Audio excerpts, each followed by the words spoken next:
All right, folks, coming up on Roland Unfiltered for Tuesday, February 5th, 2019. Donald Trump gives his State of the Union address tonight, but members of Congress are already reacting to it. We pretty much know what the hell he's going to say.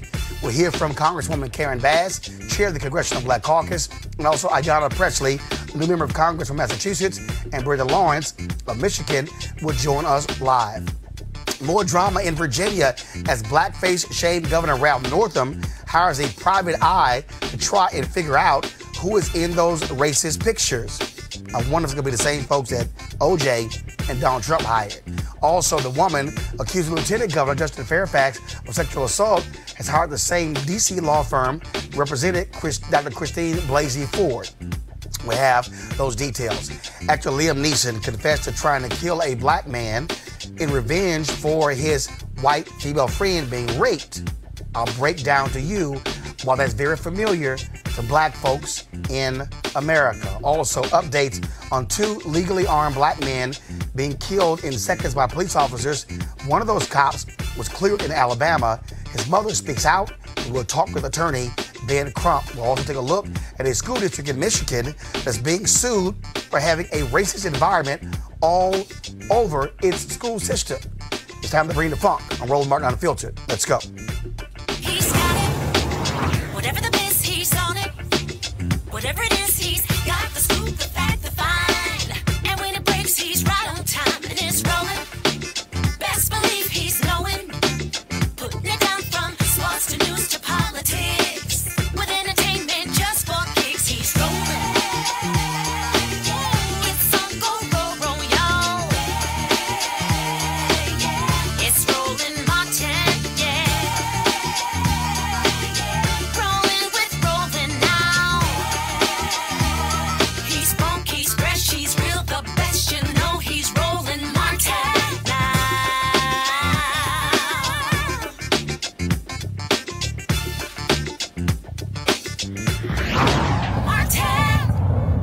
All right, folks, Donald Trump finally gives his State of the Union address tonight. Remember, it was supposed to be in January. It got postponed because of the federal government shutdown.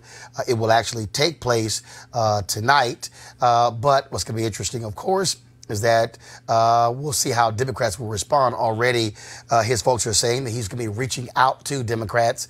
Well, you kind of have to if he got embarrassed by Speaker Nancy Pelosi during that federal government shutdown. Now, Congressman John Lewis and Hank Johnson, both of Georgia, and Congressman Steve Cohen of Tennessee, say they are boycotting the speech.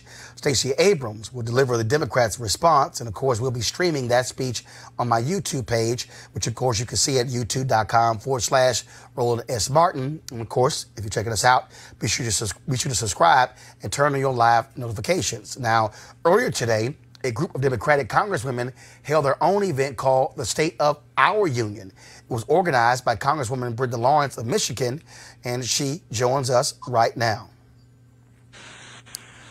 So, Congresswoman Lawrence, why exactly did you want to have this event prior to tonight's speech by Donald Trump?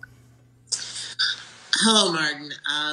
I wanted you to know that I am the chair of the Women's Caucus for the 116th Congress representing the Democratic Party. And there are so many issues that are confronting women in America. We are 50% of the population. We're only 25% of the voice of Congress.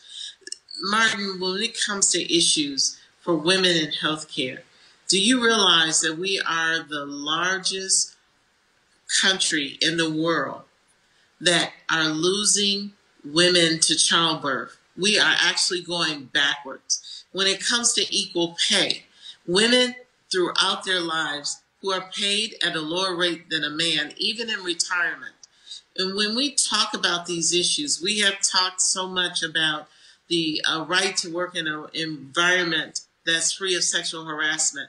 These are issues that don't normally come to the forefront. And we're going to be fighting for those issues. Talk about those various issues. I mean, obviously, a significant number of Democratic women, but you also have Republicans, very interesting. They have the same number of women on the House side they did a decade ago. And so when it comes to the parties, it seems that one seems to be more interested in electing women than the other. You know, I've had that conversation with the women on the Republican side. They're embarrassed, and they are really working hard and have actually put together a group just to recruit women to run for their party. But in addition to getting women to run for their party, they need to do some self-examination. Are you the party that actually speak and fight for rights of women? And if you're not, then this is your wake-up call. There's only 13 women on the Republican side versus 96 on the Democratic side. And so what is the next step when it comes to policies? I mean, so news conference is one thing, but policies and laws is another. Absolutely. So we will be passing the Equal Rights Amendment. We will be passing the Fair Wage Act, which requires companies to disclose the salaries of their workers. So often you'll see women working side by side and minorities with others, and they're paid at a lower rate doing the same work. Requiring those who have federal contracts and those in the federal government to disclose those salaries is one thing.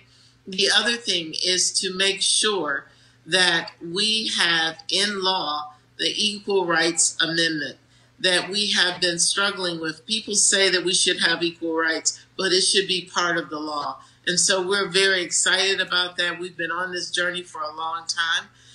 The other thing is domestic violence rights. What are women's rights when it comes to domestic violence? You know, we have women sitting in prison who time after time again have reported assault, have been hospitalized. And when it gets to that point, a woman retaliates. I've seen women sitting in prison who have been held hostage as a result of domestic violence. That's going to be something that you see we take up.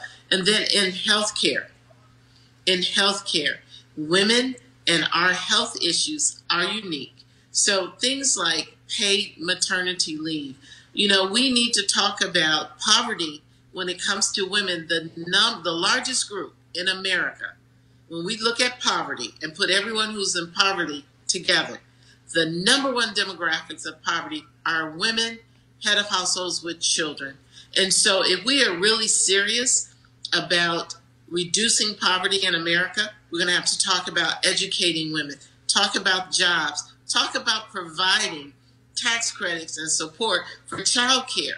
A single woman, head of household with children, 60% of her pay goes for child care. All right, Congresswoman Brenda Lawrence, I appreciate it. Thank you so very much. Thank you. All right, folks, and again, that news conference was held a little bit earlier, and so right now we want to hear from a couple of those women. First off, Congresswoman Karen Bass. She is the chair of the Congressional Black Caucus, and then next, Ayanna Pressley, of course, a new member from Massachusetts. So I'm here to talk about the state of black women in this country. So the state of our pay is unequal. According to the U.S. Census Bureau, black women in the United States are typically paid 61 cents for every dollar paid to a white man. But instead of creating job programs or investing in raising wages, what does the Trump administration do about it? He signs a tax scam guaranteed to benefit only the richest Americans with a recycled promise of trickle-down that we've been waiting on since the 1980s. The state of our health is not well. Black women are 3 to 4 times more likely to experience a pregnancy-related death. The percentage of black women that die in childbirth is higher than most developed countries, if not any developed country on the planet. We're more likely to have heart disease or diabetes as well. But instead of investing in our health, what does the Trump administration do about it? Not only did he push a bill to take away health coverage from millions of Americans, he continues to try to sabotage the Affordable Care Act via death by a million cuts. The state of our freedom is under attack. The incarceration rate for black women has increased 800% over the last 20 years. At every level, how women get involved in the criminal justice system, what happens to them while they're incarcerated, and what happens when they get out. Our criminal justice system lags behind in modernizing and humanizing the way it treats all women, but especially black women, given the disproportionate numbers. The state of our pay, the state of our health, and the state of our freedom Unfortunately, there's not much good news, but the state of our voice. The state of our voice is powerful. The administration saw it in November 2017 when Alabama took Doug Jones to Washington, D.C. The senator from Alabama was elected because of the support of black women. The administration saw it in November of 2018 when we took back the House and watched history made as the first and second time a woman in the House of Representatives was Speaker Nancy Pelosi. And you know what? He hasn't figured out how to deal with that situation at all. But the power of our voice is clear. We will hear the power tonight. The woman I believe was elected as the governor of Georgia when she delivers her inspirational message, Stacey Abrams. We know that the administration will not be able to resist an attack afterwards. He attacks because basically he's afraid of the power of our voice. But whenever we are faced with attacks, we know that still we will rise. Thank you. Tonight, we expect the occupant of the White House to utter the customary phrase, "The state of our union is strong." If that is true, it has little to do with the Trump administration. If our union is strong, it is because of its resilient people who have succeeded in spite of, not because of, the actions of this administration. If our union is strong, it is because of the people who have endured, who have sacrificed, who have mobilized and organized to fight for our fundamental human rights. If the state of our union is strong, it is because of dreamers like my guest for tonight's State of the Union, Stephanie from East Boston, who refuses to allow her future or her family to become bargaining chips. She is a dreamer, her father is an asylum seeker, and her mother is a TPS holder. Stephanie bravely stands up against this hate wall and the emboldening of rogue agencies with racist policies. She is standing up on behalf of her family and her entire community. If our union is strong, it is because of mothers like Sabrina Fulton, who know the unimaginable pain of a gun stealing their child's life. A child like 17-year-old Trayvon, who would have celebrated his 24th birthday today. Women like Sabrina Fulton and Lucy McBath, who are fighting every day to ensure that not one more parent knows the harrowing loss of gun violence and racial profiling. If the state of our union is strong, it is because of survivors of sexual assault, who, when we were faced with forces that tried to silence us, we marched, we rallied, and we built our own megaphones. If the state of our union is strong, it is because of the disability advocates who put their bodies on the line fighting for healthcare justice. Today, we fortify ourselves with a vision of what is possible, policy anchored in community and crafted by those most impacted. Each of the women standing here today represents hundreds and thousands more. We walk through this life not just as individuals, but carrying all those we have loved, we have lost, and who have shaped us.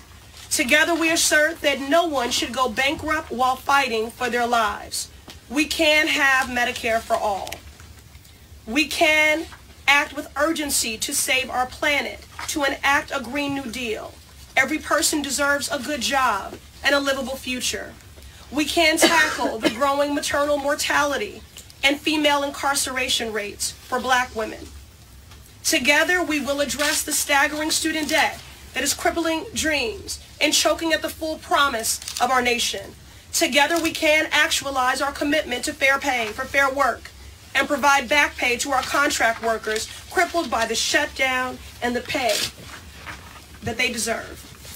Together, we can end the public health crisis of gun violence that is claiming lives on city blocks, at schools, and in our faith houses. We have the conviction, we have the political courage, we have the women we need to lead us through this pivotal moment in our nation's history. We have each other, and we are the majority. All right, folks, let's go to our panel. Jessica Fulton, Economic Policy Director for the Joint Center for Political and Economic Studies. Malik Abdul, Republican Communications Consultant. Teresa Lundy, Founder, TML Communications. Now, obviously, everybody's talking about Donald Trump. I was going to be reaching out to Democrats. Okay, his State of the Union speech. These are typical. What do you expect tonight? I'm really expecting for him to double down on this statement he's been making about how America has been better for black folks since he got into office. I think that's something that he has not actually shown to us, and I think that we need to look for Stacey Abrams to kind of rebut that in her comments later. Yeah, I think we're going to get some, he's going to reach across the aisle in some ways. What I would like to hear is what he offered as far as DACA. I would like to hear more of that. From what I'm hearing, even on television, it's not going to be a combative sort of State of the Union, which is what I prefer. Of course, it's all, for the cameras, the whole standing up, sitting down. We're going to expect more of that. We're looking forward to Stacey Abrams. It's not as historic as, some other things, but, I'm looking forward to that. But, it's going to be a run-of-the-mill state of, Teresa, him giving a speech trying to reach across the aisle is irrelevant when you look at what just took place with this shutdown. Exactly. So what I expect, and many of the blogs were saying earlier today, that Donald Trump is going to talk about Donald Trump. He's going to talk about his accomplishments all before he gets to his beloved wall. And we just need to be honest. Now, I don't know the way he's going to talk about that wall or steel or fence or brick, but we're going to talk about it in some way. But again, I would love to see if, we can kind of round up that statement and probably begin to start to heal the country outside of just talking about what he's done and why you need to keep me in office. And, and to your point, one of the things that we were told before the shutdown, the idea is that we need to open up the federal government in order to get the negotiations going. So I don't know to what extent the negotiations have been going that well. From what I'm hearing from Nancy Pelosi, her answer is still no. Correct. But as I've said on the show before, slat, wall, whatever it is that you want to call it, we're talking about border security. So however people want to characterize that or phrase it, the wall has become a symbol, if you will, kind of like as the Republicans are for amnesty. Anything that smells like it could be amnesty. I think that's where we are now with the wall, that anything that seems like a wall, Democrats are against. But they do agree that they're for border security. Come on. You got a dude early talking about, okay, it's going to be a human wall. I mean, he's sticking wall to anything. Yeah, that's nonsense. Yeah, that's not going to be any sort of, human wall. It's going to be a steel slat, whatever it is. And what I'm hearing is that they're a bipartisan group. They're working with border officials to actually see what it is that they want and identify the locations that they want those in. And I think that's the approach that we should be doing. I think that's a little too far off. So, those conversations I feel like should have happened earlier as we were even constituting what that $5.7 before we shut looked down. like. Yeah. Before we shut down and as we put that budget together. So, kind of going into it tonight, I think we're kind of going to hear the same thing. And I think he actually might bring up the furlong, but I'm not sure. Well, Jessica, well, for one, they're also saying that, okay, he's not going to call for this national emergency. Right. Okay, it's also kind of hard when you're the idiot who tweets out how border crossings are down. You're kind of defeating your own point that there's this big emergency. Right, and so what we really need to pay attention to is, as you said, if what we want is actual border security, that doesn't necessarily mean a wall, right? Like what we've seen is that we have evidence that this wall will not work in the way that he's talking about it. And so I think we need to think about it that way. Of course, also on tonight is always a big thing. Members of Congress, they invite different individuals to watch the speech. Well, of course, Iowa Congressman Steve King, he, of course, had to say who he's going to invite. So we went ahead and just going to name him the Stuck on Stupid Person of the Week. Roland? Stupid! Okay. So you only get one ticket, okay? This is the guy who has no committee assignments. So he decided to invite the minstrel show, Diamond and Silk. This is what he live tweeted. Having only one ticket, I invited one of the two guests for the State of the Union tonight, Lynette Hardaway and Rochelle Richardson, otherwise known as Diamond and Silk. Diamond won the coin toss. Both will be my guest speakers at COS in the morning. I don't accept the characterization of them as a minstrel. They are a minstrel show. I don't think they're not even real Republicans. They are a minstrel show. But I don't think that they're a minstrel show because they're entertainers. No, they're not entertainers. I think they're entertainers. Have you ever interviewed them? No, I have twice. They are a minstrel show. I don't agree with any characterizations as minstrel shows. Just of black people generally. Okay, but if you're black people and you're performing a minstrel show, I'm going to call you a minstrel show. I don't think that they're performing a minstrel show, but to your point, I'm more interested in, I think, is it Matthew Charles? Matthew Charles is the guy who, as one of the first inmates who was released from the First Step Act. I'm more interested in people but that's my point, Teresa. We can't take Steve King seriously. That's my point. Yeah. Those are real people. And here you got a guy who got slapped down for praising white supremacists. Correct. What does he go do? Ooh, let me go find two of the black people. That's what he did. A minstrel black show. supporters, who actually flipped a coin and decided, they're going to show up, probably with their better half on FaceTime. So I'm not a fan of them. They came to Philadelphia a few months ago, and that's the first time I've heard somebody coin them as a minstrel show, but I can actually probably say that's really what it was at the hotel, and I was just like, bruh, we got to do better. Yeah. Because the audience wasn't African-American centered. It was, white, in a black neighborhood. So, I was very... It's a minstrel show. Simple as that. Just call it what it is, and that's exactly what they are. All right, folks, got to go to a break right now. When we come back, I'm going to talk Liam Neeson, and he made some quite interesting comments about hunting down black people. But black folks in America, we're quite familiar with white men losing their damn minds. We'll break that down next on Roland Martin Unfiltered. Hey fam, I want you to like, share, and subscribe to our YouTube channel, youtube.com/Roland S. Martin. And don't forget to turn on your notifications. All right, of course, many of us in 2019 want to get healthy and get fit as much as we want to. Of course, for me, the whole focus is getting a golf game, getting a handicap down to a 2, which means improving a core, losing weight, and being able to, of course, pick up 10, 15 yards. Now, if you want to make a difference in doing so, one of the ways is to try the D-Herbs Full Body Cleanse. Now, I just finished their cleanse about a week ago, dropped about 18 pounds. And, of course, for some people, they've lost as many as 20 pounds as well. And, of course, us coming out of the holidays, we talk about excessive eating, processed foods, fried foods, things along those lines. Folks trying to get that out of their body. Now, of course, your body needs to recover, and the Full Body Cleanse will help you get rid of the toxic buildup. It will not only drag you down, but can be very dangerous if you don't do anything about it. Now, if you want to go ahead and try it, if you want to lose those 7 pounds, go right now and go to deherbs.com, DHERBS.com. Use the promo code ROLAND for a discount at the checkout. The number to call is 866-4DHERBS, 866-4DHERBS. It's 866-4DHERBS, and the promo code is ROLAND. Okay? They're certainly one of our D-Herbs, one of our partners, and we thank them for supporting Roland Martin Unfiltered. All right, folks, still lots of drama in the Virginia state capitol. Governor Ralph Northam, the man who had trouble remembering if he had ever posed in blackface or wore KKK robes and a hood, is still not resigned over these pictures. Now, there are virtually no Democratic politicians in Virginia or in the country who are supporting him, but he is still trying to find a way out. The New York Times reports he's hired a private investigator. Okay, remember when OJ hired a private investigator?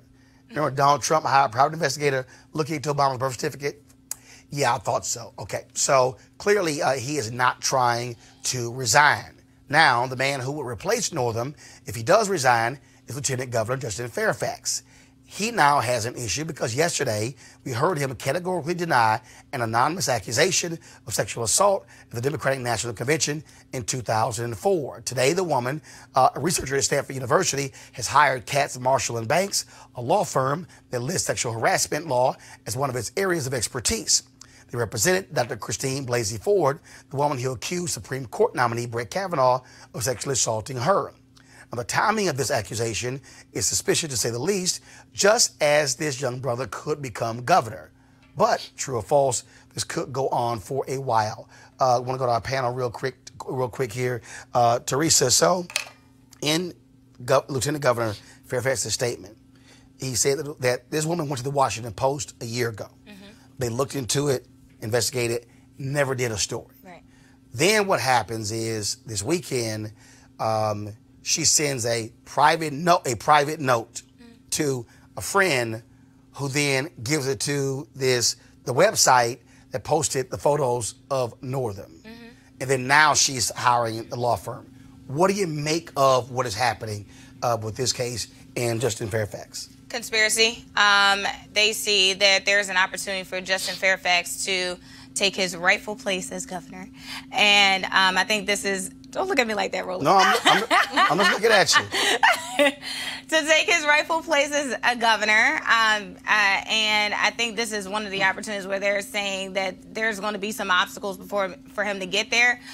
When you can't, and this is unfortunately the trend with the Me Too movement. I have 5 brothers, so I'm very sympathetic to them, also sympathetic to the victims, especially the women, but more so what the climate is today, where we can just kind of go and make an accusation without pure facts, and then not have a real follow-up or follow-through of actual justice being served. So for me, I think we need to do a further investigation on the one that received that went to go get an investigator from the investigative firm, and actually try to prowl that out. Now, in the case, what happened in the case here, she says it took place in 2004, the Democratic National Convention, and that she never said anything in all these years.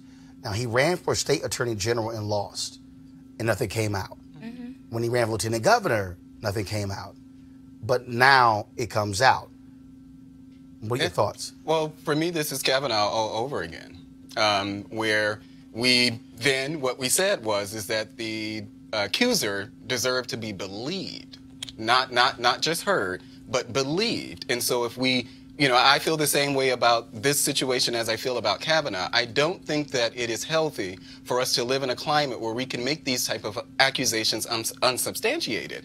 Sure, the Washington Post decided not to, the Washington Post didn't find anything, but this is similar to Kavanaugh. No one found anything with Christine Blasey Ford. No one found anything there, but it became a story. And I think this is the sort of tit for tat. You're going to have a lot of people who will say, they're very concerned now. We're really concerned about that Fairfax could have done these sort of things, but it's more so political. It's the get back. It's like, well, remember what you did to us, and now we're going to do the same thing to you. Yes, Fairfax. I'm surprised. How is it that Northam, no one knew about the yearbook photo throughout his... So interesting. Since 1984. We need to talk further about where the medical school he went to, because and he didn't remember when he... How do you not which remember? blackface time was I in the yearbook photo or not? And I just had a little shoe polish, and you heard his explanation. Well, so, if you know that shoe polish, it doesn't really come off. So I just put a little shoe polish, and I danced as Michael Jackson, and I won because I did the moonwalk. Bruh. Come on now. I mean, and so we have to look at these sort of things. That's why my position when these things happen with Republicans is generally, okay, well, let's just hold back for a minute, because I refuse to believe that these people have come, they've arrived at their respective, places, places in career, and nothing like this has come out before. I think I would love to see a Governor Justin Fairfax as well, right? But I think we really need to be cautious in how we talk about women who come forward with these kinds of accusations. I think those are very serious things, and I don't think that people generally do this because you're not elevated as a woman because you come out and say that somebody did something like this to you, right? And so we just have to be mindful of that. Especially black women. Especially black women, right? And so we just need to be mindful of that.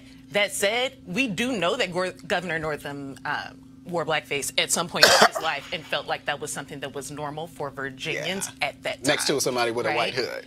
And the problem that I have with the story is that I think what I heard is that someone who attended the school, they were so bothered, they were so offended by his comments around abortion that then they decided to. They're so offended by abortion that they decided to leak it now, as opposed to it wasn't offensive. Not the issue itself, but because it's abortion comments. Right.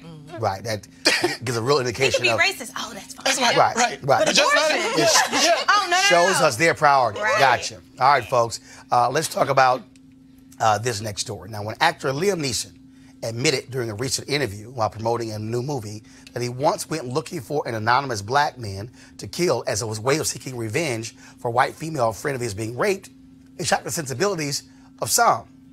But all Liam was doing was revealing what has been the white man's longtime rage, protecting his precious white woman from those savage black brutes. It is the story of the black man in America. Now, in the interview, Liam said that once his friend revealed the rape and the man's skin color, for several days, he walked the streets looking for a black man, any black man, to approach him. And if that happened, he was ready to pounce, taking out his anger on any black man to serve as proxy for raping his friend. And it took me a week, maybe a week and a half to kind of go for that. And she said, "Where are you going?" I said, "I'm just going out for a walk, you know." She said, "What's wrong?" "No, nothing's wrong, fine." Now, he offered a further explanation. And I come from a society, I grew up in Northern Ireland in the Troubles, and I knew a couple of guys that died on hunger strike, and I had acquaintances that were very caught up in the Troubles. And I understand that need for revenge, but it just leads to more revenge and more killing and more killing. And, you know, Ireland, Northern Ireland's proof of that, you know. All the stuff that's happening in the world at the minute, the violence is proof of that, you know.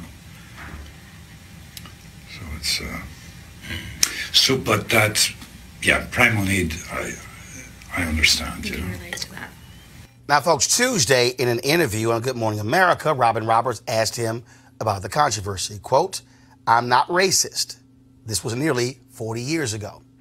Sorry, Liam, you don't get off that easy. The reason why I can't just easily brush off Liam's racial revenge story is that our history is filled with similar stories. White woman cries rape, and black men pay the ultimate price at the hands of the Liam Neesons of the world. If you take a tour throughout history, one of the great reasons for racial separation was the fear of miscegenation.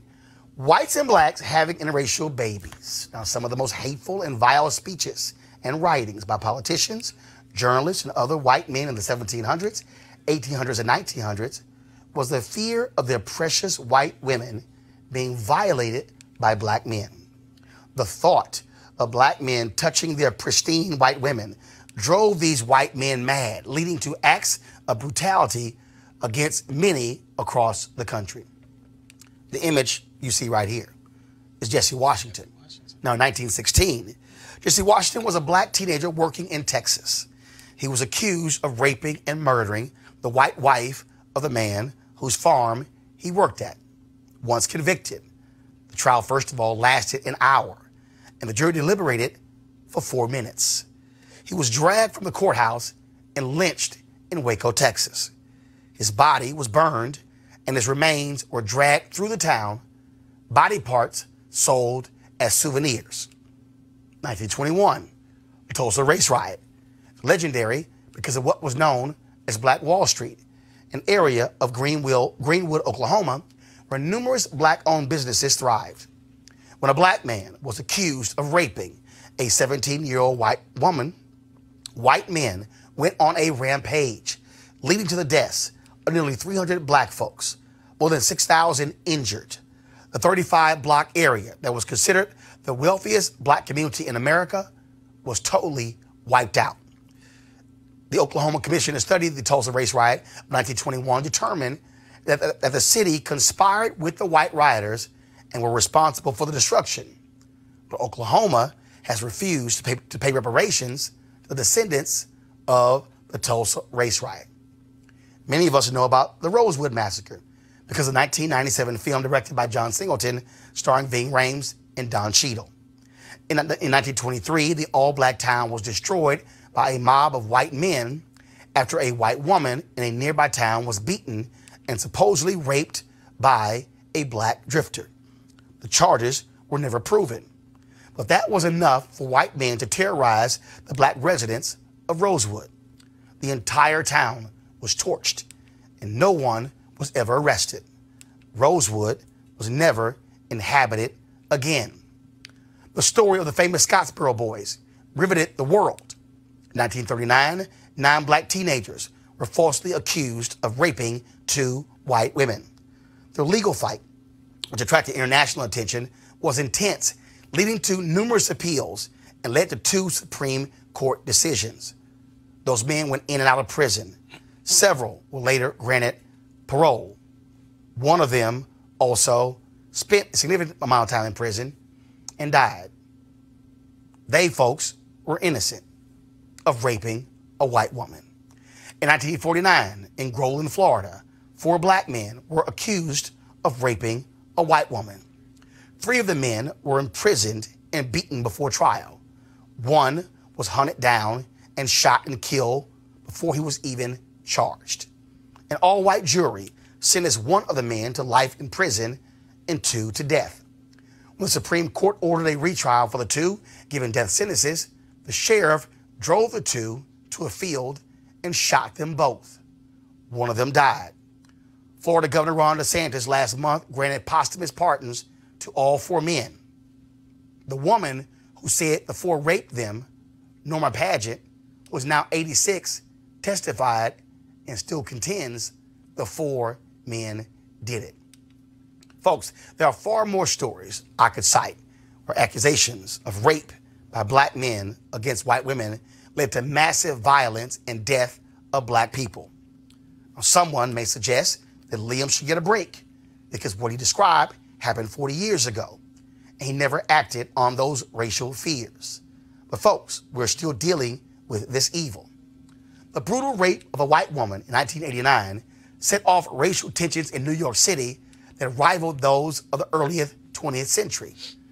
The viciousness against the 5 juveniles arrested for the crime set off hate-filled talk in newspapers, on talk radio, and television. You might call them the Central Park 5. Even Donald Trump got in on the act, taking out full-page ads in New York City newspapers saying the 4 black men and 1 Latino arrested should get the death penalty. Even though the men were exonerated after they went to prison, Trump, to this day, has refused to apologize to the Central Park 5. You may say, well, that was 1989. Okay. When Dylann Roof walked into a black church in Charleston, South Carolina, and killed 9 black people at a Bible study, his white male fear was one of the reasons. This is what Dylann Roof told FBI agents to explain the terror. Quote, well, I had to do it because somebody had to do something because, you know, black people are killing white people every day on the streets, and they rape white women, 100 white women a day. The fact of the matter is what I did is so minuscule to what they're doing to white people every day, all the time. The terror that white men have unleashed on black men over the course of America's history has been devastating. Never mind the centuries black women were raped at will by their white slave masters during slavery. Black people have never responded with the kind of widespread violence in retribution for what white folks did to black women. The few slave rebellions were all stopped, and black men like Nat Turner were murdered and dismembered. Folks, Liam Neeson is no hero because he sought to avenge his white friend's rape. He was more than willing to take the life of a black man, any black man, to serve as his way of exacting revenge. What was deep inside of him is not rare. He is just like many white men who came before him. I'll be back. Roland Martin Unfiltered. Hey fam, I want you to like, share, and subscribe to our YouTube channel, youtube.com/Roland S. Martin. And don't forget to turn on your notifications. You want to support Roland Martin Unfiltered? Be sure to join our Bring the Funk fan club. Every dollar that you give to us supports our daily digital show. There's only one daily digital show out here that keeps it black and keep it real as Roland Martin Unfiltered. Support the Roland Martin Unfiltered daily digital show by going to RolandMartinUnfiltered.com. Our goal is to get 20,000 of our fans contributing $50 each for the whole year. You can make this possible. RolandMartinUnfiltered.com. Hey fam, I want you to like, share, and subscribe to our YouTube channel, youtube.com/Roland S. Martin. And don't forget to turn on your notifications. All right, folks, now a message from one of our partners. Are you desperate for a good night's sleep?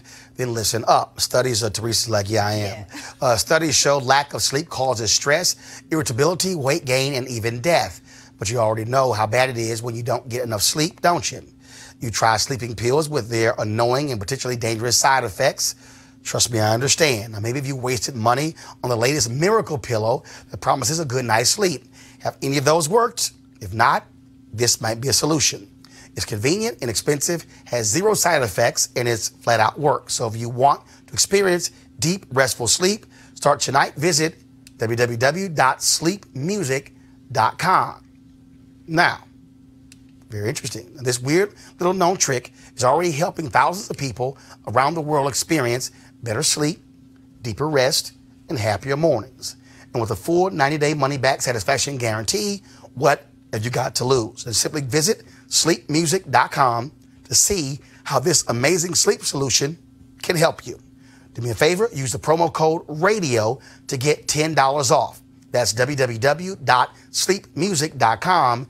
Use the promo code RADIO to get $10 off. All right, folks, let's go to this story out of Alabama. Listen to these words. The officer reasonably exercised his official powers, duties, or functions when he shot. Those are the words from the official report of the Alabama Attorney General clearing the cop who shot and killed E.J. Bradford Jr. And the killing took place on Thanksgiving night at a mall outside of Birmingham. And here's what we know. There was a man firing shots at the mall, but the man was not Bradford. Bradford, who was licensed to carry a firearm, ran toward the shooter.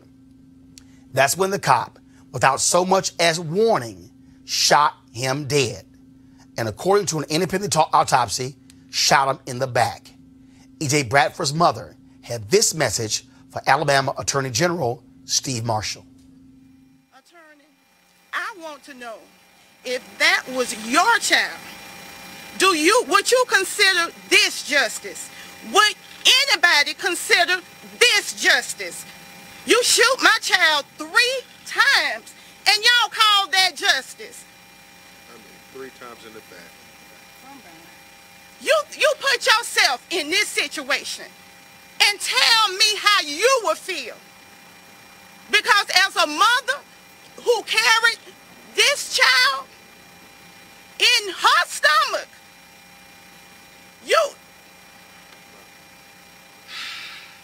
I want to know how you would feel.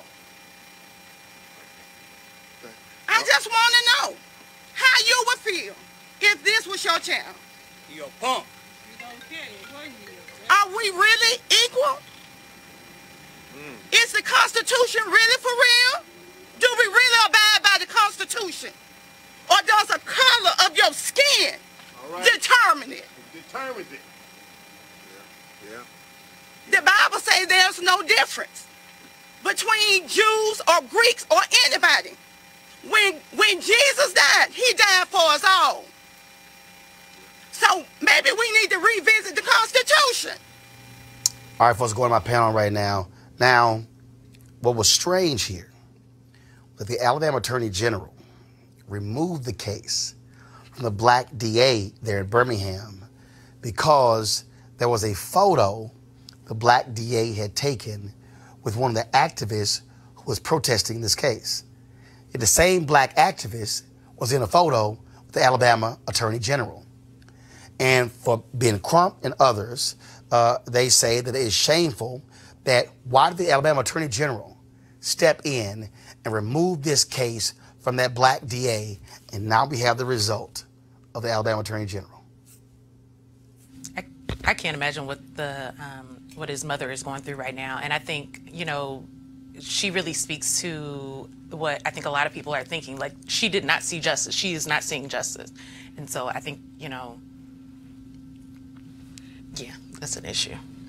And so we see this time and time again, whether it's Tamir Rice, whether it's Trayvon Martin, whether it's Mike Brown. Actually, if you guys, Trayvon Martin wasn't a cop. Right, it wasn't a cop. Go ahead. My point is talking about how black men are viewed. So he was viewed as a threat. You know, the 12-year-old Tamir Rice was viewed as a threat. Yep. Mike Brown, if you guys don't remember, the cop described, I think it was Darren Wilson, described Mike Brown as he was bulking up as if he was getting ready to run through bullets. So we know this type of, even if we go back to the super predator of the 1990s, you know, these black people are generally seen as threats. And so this is what we're talking about here. In Birmingham, I will say that this particular mall, and I've had this conversation with people just describing, so this mall in Birmingham, the Galleria, you know, it was full of black people. And we do know that there were a lot of people, the reports were that there were a lot of people that actually were carrying inside. And that's how, you know, the situation happened with the guy here, that there were a lot of people running with guns inside the mall. So I do want to say that... Well, no. I haven't seen reports that there were a number of people with guns drawn. Well, I don't know if it was drawn, but I do know that there were definitely reports that there were a number of people there actually with guns. You mean the population, like the inside the mall? Okay, not the police. I'm sorry. I have not seen that. But again, Teresa, to have an officer on the scene, not yell a word, not officers put the gun down. No, this cop immediately started shooting. The fear of the FOP is damaging to African Americans as a whole, and it has been since the beginning of time. If we're talking about any type of reform, look, I am all for the criminal justice system, but we really have to take a look at our policing, but also reforming the department. And I think they've tried to make, and I'm talking about different counties and different cities have tried to make reforms in the department, but they do it very slightly by putting an African American at the head, right? But not really reforming some of the policies within it. And thus, we still have some of these brand new police officers in these counties that are still afraid. I mean, they went through the training of how to protect yourself. Right. But they didn't go through the sensitivity training on how to protect the body as a whole and not just see African Americans as just, you know, something, you know, oh, they'll get over it, or just see them as not so much of a person. Yeah. Right? So holistically, if there's any type of legislation, any type of bill that needs to come from any of our African American leaders, I would say we need to do something that has to do with policing within the police department. Yeah, and all of the stuff that we're talking, well, I won't say a lot of it, but I imagine that a number of, you know, things that we're talking about here is implicit bias. Absolutely. So how do you legislate that? How do you, you know, really address that? Because I do think that that's at the heart of a lot of this, you know, where it's an assumption. Well, we have to come at their money. You know, there's still officers and who are still collecting pensions after shooting and killing young boys and young women. We have juries. We have juries who hear these cases. And I don't know if that was the case with Tamir Rice. I can't remember. But we have juries who hear these cases. In the case of Tamir Rice, same problem. Tim McGinty, that DA, essentially acted as a defense for these cops. Took it to the grand jury. No indictment from the grand jury. Okay. That was one of the reasons why he got his ass thrown out in the Democratic primary in the next election. Okay. Same thing happened to Bob McCulloch when in the Michael Brown case. His butt got thrown out by Wesley Bell in the most recent campaign. But the issue that you have here is having the Attorney General step in and remove this case from the black district attorney solely because of a photo he took with an activist that he was also pictured when the same activist was in a photo with the white attorney general. We finally got Ben Krupp on the phone here. So Ben, just what do you make of this attorney general? This was the one thing folks feared by him removing the case from the black DA, that he pretty much was guaranteeing this cop would not get indicted. That's exactly right, Roland.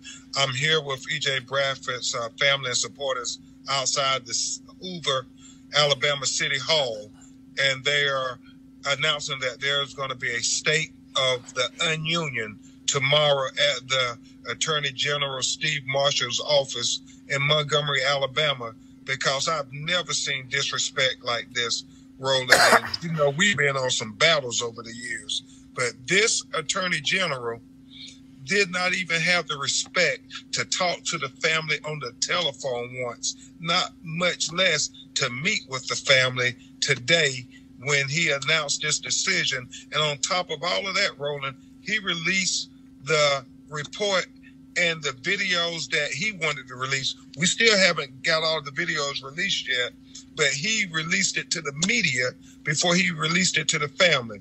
So since he didn't have the decency and the respect to come and see the family in Birmingham, Alabama, the family and all the supporters and protesters are going to see him tomorrow at his office and show him the same respect that they gave them in the community when he usurped the authority and took it away from the first elected African-American DA. And as E.J. Bradford's father said, it was because it was an orchestrated cover-up.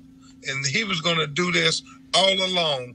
Everything in that video is just his version of trying to sanitize the unnecessary and excessive use of force they used to kill E.J. Bradford Jr., who was shot 3 times. And when you look in that video, Roland, there is nothing that E.J. Bradford did that he did not have the legal right to do. In this whole report that they issued, never did they say he was not a law-abiding gun owner with a permit to own such gun. And here in Alabama, where the gun lobby is really strong, you have a right, if you have a permit, to defend yourself or for the protection of others. E.J. Bradford was not involved in any altercation now that we see this video.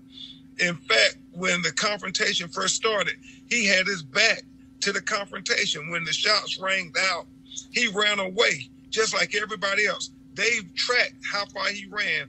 50 feet he ran away, and then he looked around and saw that his friend, Brian Wilson, wasn't with him. That's when you see E.J. Bradford pulls out his gun, and he turns around and starts going back towards where the shots rang out. We don't believe he ever saw the police and didn't even know they were there. And the police, by their own admission, say they never offered him any verbal commands. So they said they saw him, and in 2 seconds, they made a decision he was the shooter, and they shot him.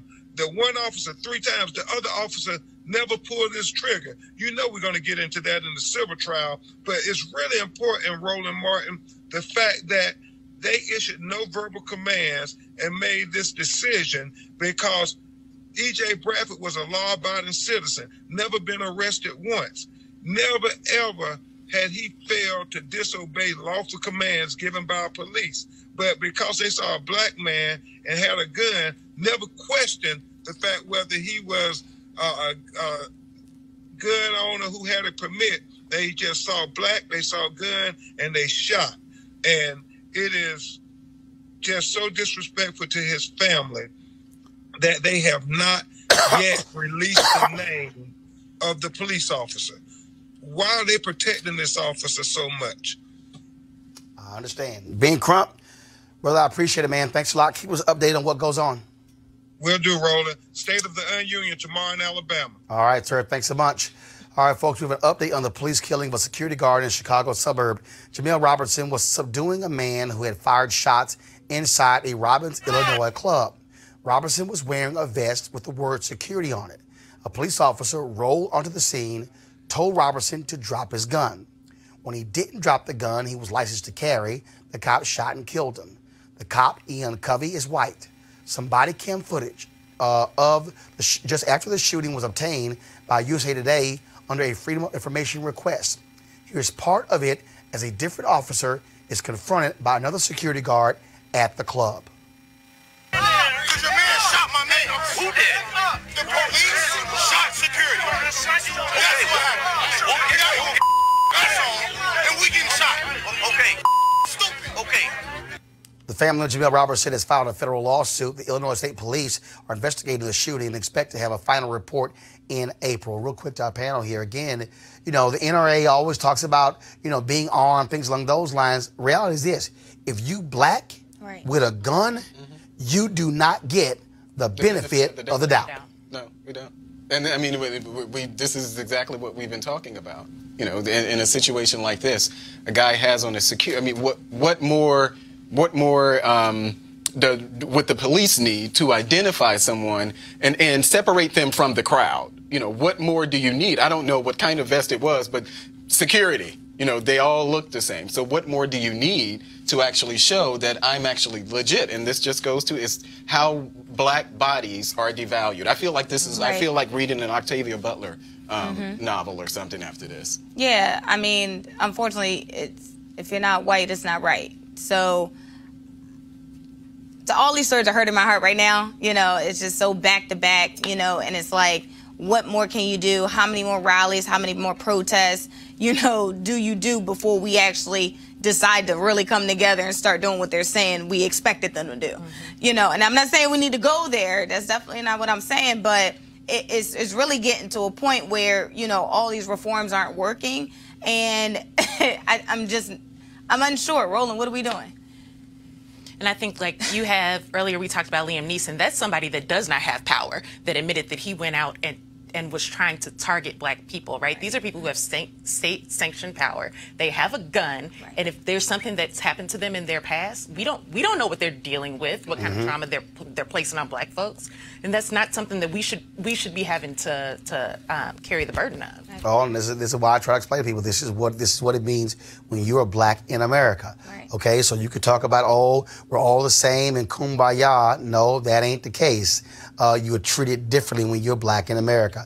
Now, folks, check this out. Imagine trying to get an education in a school where the use of the N-word and offensive terms like dirty Mexicans are commonplace. Now, this particular school district in Michigan is 91% white, less than 1% black. The ACLU of Michigan has filed a complaint against the entire Paw Paw, Michigan school district with the Department of Education's Office of Civil Rights. The complaint says they are maintaining a racially hostile educational environment. Joining us right now to discuss this is Mark Fancher, the Michigan ACLU's Racial Justice Project staff attorney who drafted the complaint.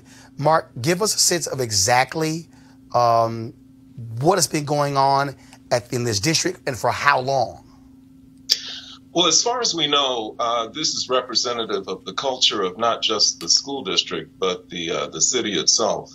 What attracted our attention to the school district is an ongoing controversy, a high-profile one, involving the name that has been given to the high school's athletic teams. They use the racial slur Redskins, and there have been protests by Native Americans in the area over the course of a number of years. And these protests and these appeals and petitions to the school district to change the name have caused eruptions of violent and near-violent encounters in the school board meetings, harassment of activists, and ongoing controversies. We went in hoping that we might be able to speak with the school's leadership and to try and persuade them that they needed to consider not only changing the name of the team, but also engaging in a process of cultural sensitivity, tolerance and other measures that would be helpful to the school district overall. We never got so much as a polite response from the school district's leadership. They would not acknowledge even our requests to come in and to talk with them.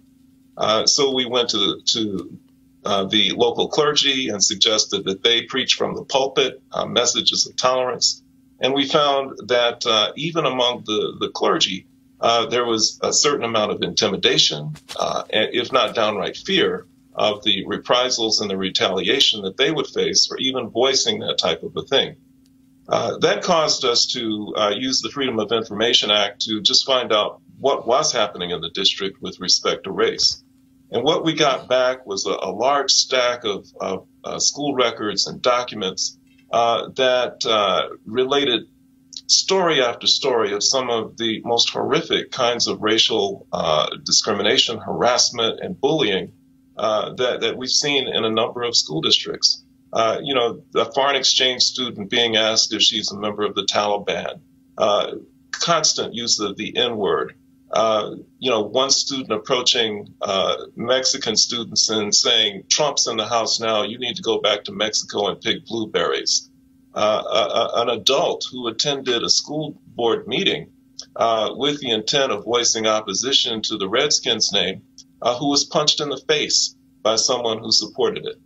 And so once we found that we were getting nowhere with respect to efforts to actually engage in dialogue, we felt we were left with no alternative but to go to the Department of Education's Office for Civil Rights. But here's the problem.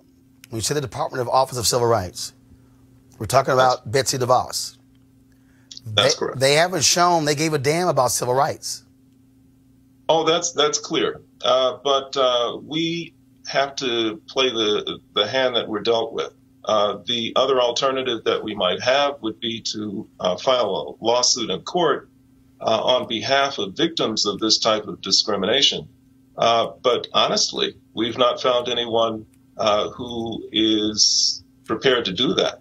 That's the level of fear that exists in that community.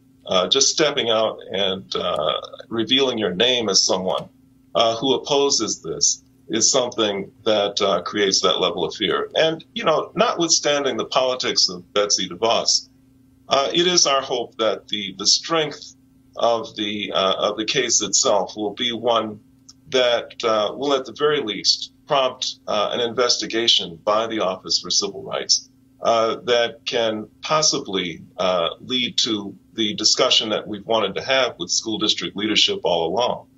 And we may be able, through alternative means, to accomplish some of the things that we've hoped to accomplish. All right, Mark Fancher, good luck with that. We're certainly glad to see you guys on the case. Well, thank you very much. Appreciate your work. Thank you very much. All right, folks, before we go, I could not bypass another Stuck on Stupid Person of the Week.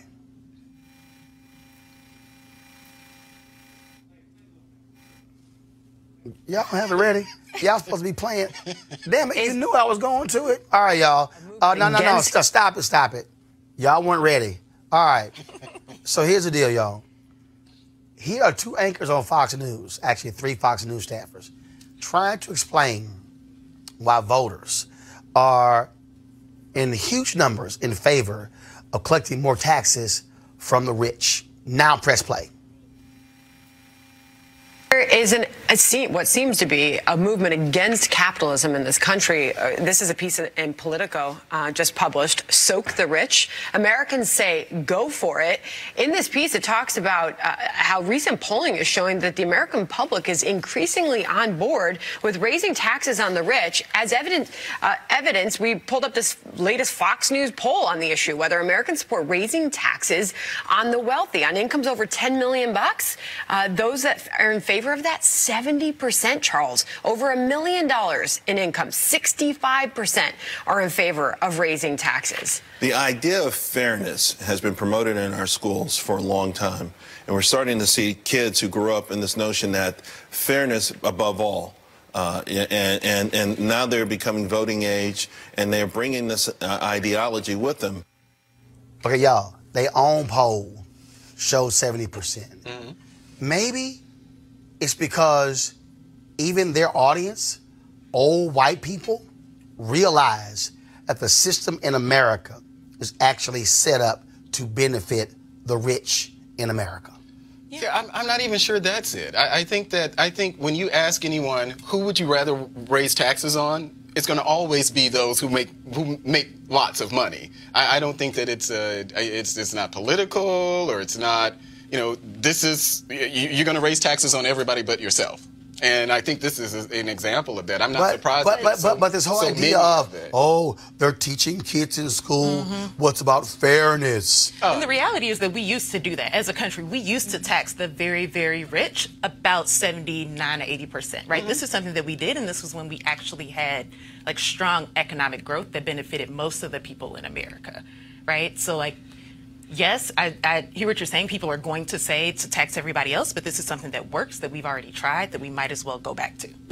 I think we got to understand some of the basis of financial literacy. So we need to take it back to education before anybody starts teaching anything, you know, because the first talking point for Democrats, especially the socialists, tax the rich. Well, you know, after we tax the rich, what happens, right? So I'm kind of on the other side as it relates to that, but I think it also depends on how much, to what extent we're talking about. But what's so hilarious is when you talk about a 70% marginal tax rate, it's after the first 10 million. Okay, we are not talking about a hell of a lot of people in America. We're not. Okay, so we're not. Okay, y'all, everybody at home, this is what that means. If you make 9.8 million. It's not going to affect you. Yes. Now, how many of y'all out there right now is making $9.8 million? Okay? It's after the first 10 million. The reality is, in this country, the tax code is set up for the rich. All the breaks, the rich. You just saw a $1.5 trillion tax cut, largely for the rich. Okay? Who gets over more in this country? Donald Trump knows real estate people because they can sit here and write out real estate losses for 20 years. Okay? Well, if you ain't got money, if you, like Trump, you can't go to Deutsche Bank and get $1 billion over a number of years, well, guess what? You can't run around buying buildings and properties and sitting here writing those losses off and you virtually paying no income tax and you banking all that money. Yeah, you're right. The system is not set up for anybody unless you are rich. And in this whole deal of this bullshit of, oh, no, see, they're going to take that money and they're going to reinvest. No, they're not. They're not going to sit here. We just saw with the tax cut. All of those companies.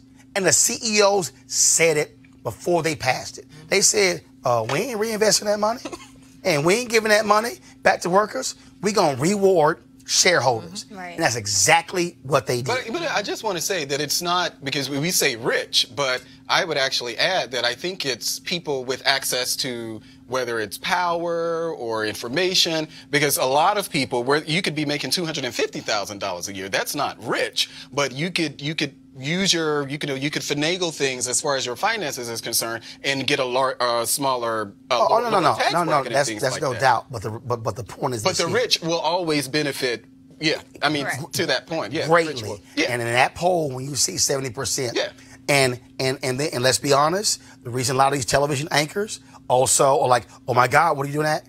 Because they're affected. There you go. But I think we should also say, I wonder if, that's a general poll. I don't think that it gave an actual number, but I wonder what number will people be comfortable with when they're talking about percentage-wise. Dude, the number was 70%. Go ahead. Okay, so it was 70%. It was 70%. Okay. They said over 10 million, right? If they wanted to hide something, they would have said, do you think the top marginal tax rate should be 70%? And then you could assume that, Yeah, but I'm telling you, I know, even Fox News folks like, oh, hell yeah, tax they ass.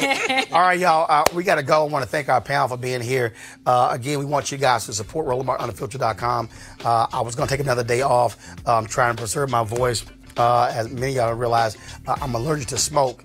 Anytime cigarette smoke gets in my system, screws up my sinuses, chest congestion, cough. So I'm still battling that. Normally it takes anywhere from 3 to 4 weeks for that crap to get out of my system. And so it's been that case my entire life. But we're still here today. We're going to be, of course, live streaming.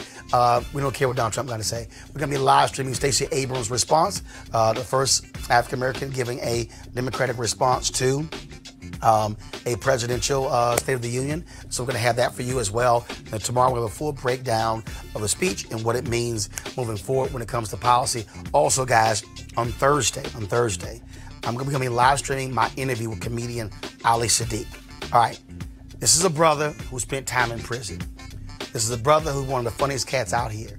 And let me tell y'all, I've interviewed a lot of people in my career. A lot of people in my career. This is one of the most intriguing, interesting, and fascinating interviews I've ever done. You don't want to miss that interview that we're going to have for you on Thursday. All right? Please go to RolandMartinUnfiltered.com to please join our Bring the Funk fan club. All of your dollars help to go support the show to make this thing possible. RolandMartinUnfiltered.com. All right, I got to go. Holla.